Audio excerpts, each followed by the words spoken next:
Right now on KGW News, from the first call for help I have picked up a girl and she was a victim of kidnapping. to a look inside a makeshift cell, the evidence that sent an Oregon man to prison for the rest of his life. Plus, I don't know why this is good for anybody. how rising tariffs are leaving Oregon wineries and breweries feeling glass half empty. Then, why an appeals court ruling that called a controversial Oregon gun control measure constitutional doesn't mean the legal battle's over. And later, OHSU runs a facility with 5,000 monkeys. the story behind these ads and the group trying to stop a healthcare mega merger.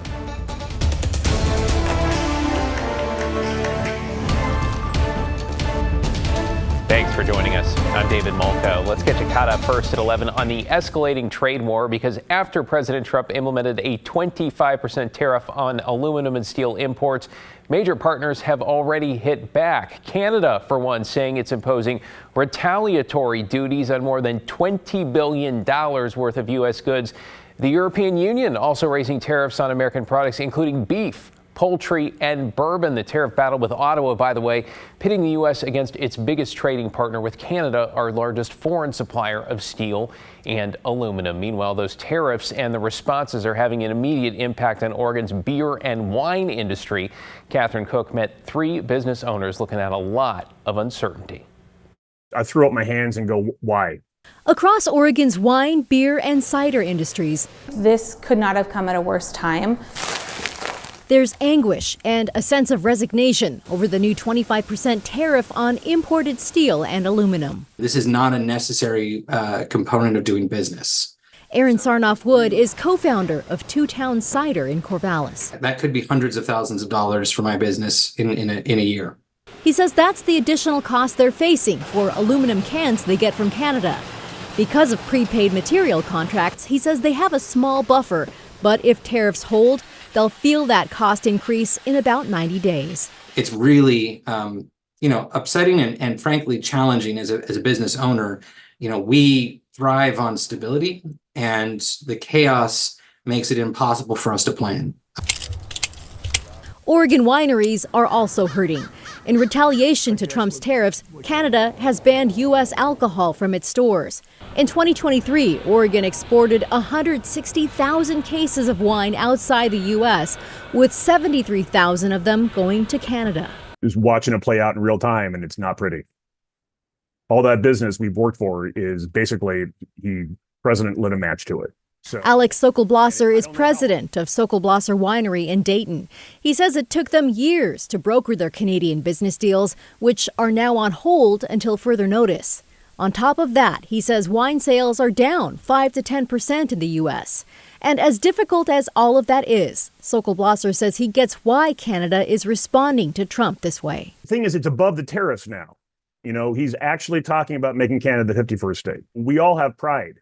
And I've been doing business long enough in Canada to know how much pride they have. For Oregon's beer industry, small businesses like Lycum Brewing here in Southeast Portland are already feeling the pain of tariffs as they depend on products like steel, aluminum, and barley from Canada.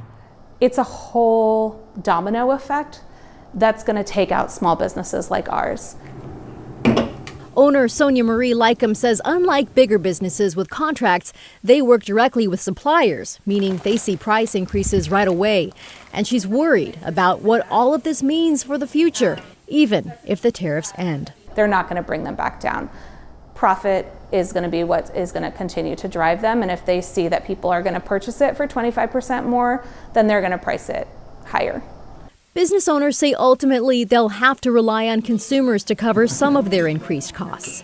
But after years of inflation and a pandemic, all they want for everyone is a break. Honestly, my hope is that we can just get back to business as usual. It's been a rough couple of years. Catherine Cook, KGW News. In an update tonight, the Oregon Court of Appeals has ruled that Measure 114, that is the state's contentious new gun law, is unconstitutional. The measure, which voters narrowly passed in 2022 and has been on hold essentially since, is intended to tighten gun laws, requiring a permit to purchase a firearm and completion of a background check before transfer of the gun. It also limits magazine capacity to 10 or fewer rounds. And while supporters of the measure celebrated the decision, gun rights advocates say it will criminalize gun ownership. This is akin to saying that you need a permit to exercise your religion in your home, or to speak freely in your home, or to perform any of your constitutionally guaranteed rights within your home. Researchers from Johns Hopkins estimated that had Measure 114 already been implemented, over 1,000 Oregonian lives would be saved. That is what we are here for today. That is why we are in this fight, and we will continue to fight for this to be fully implemented. Well, indications our opponents of 114 plan to challenge this decision, appealing to the Oregon Supreme Court. We'll keep you posted. Let's take you outside now with a live look from our Wells Fargo sky camera, where the rain has been coming down particularly hard in downtown Portland over the last hour or so. Hearing it on the windows here, Matt Zafino joins us. Matt, a lot of rain here means a lot of snow in the mountains.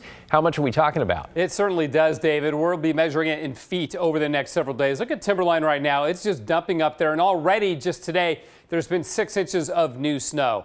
Already it's coming down hard, and we're just getting going up in the mountains there. So we're going to call, well, first of all, let's look at the passes. They're beginning to get snowy. This is Government Camp down just above freezing, but the road is getting snowy there. Snowy at Santiam Pass, and then down at Willamette Pass, the snow is coming down pretty hard.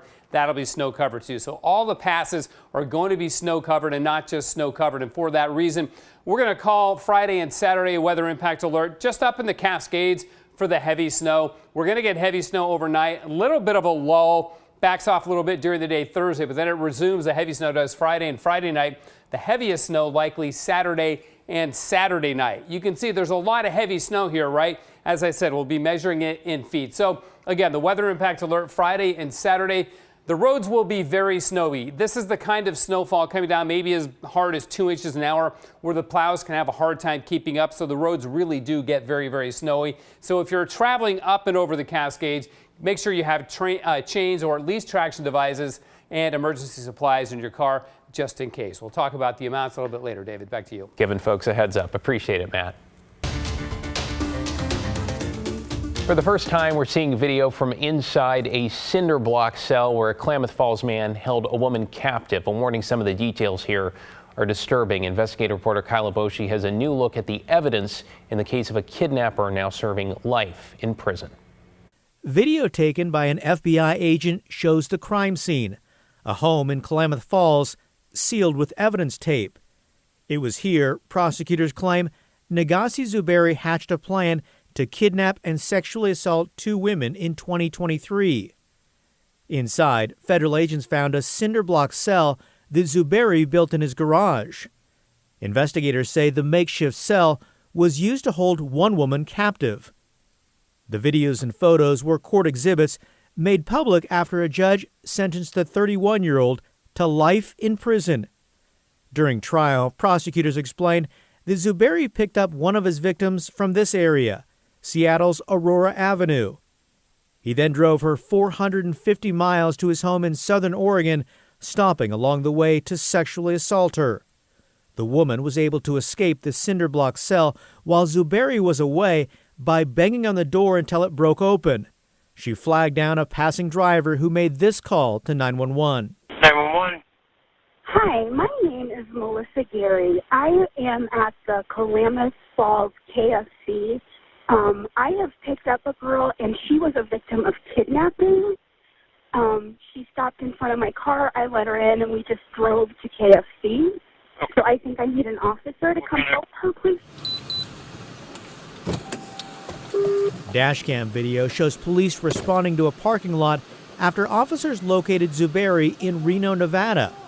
During a standoff with police, prosecutors said Zuberi used one of his children as a human shield before surrendering. The child's face was censored in court exhibits for privacy. Investigators later found Zuberi had previously kidnapped and sexually assaulted another victim. That woman, who Zuberi met in a bar in Klamath Falls, told police she'd seen a stack of cinder blocks in his garage, which prosecutors say was later used to build that makeshift cell. Kyle Aboshi, KGW News. A reminder here, if you or someone you know has been sexually assaulted, help and support are available for survivors 24/7. You can call this number. It's the National Sexual Assault Hotline, 800-656-HOPE. That is 800-656-4673.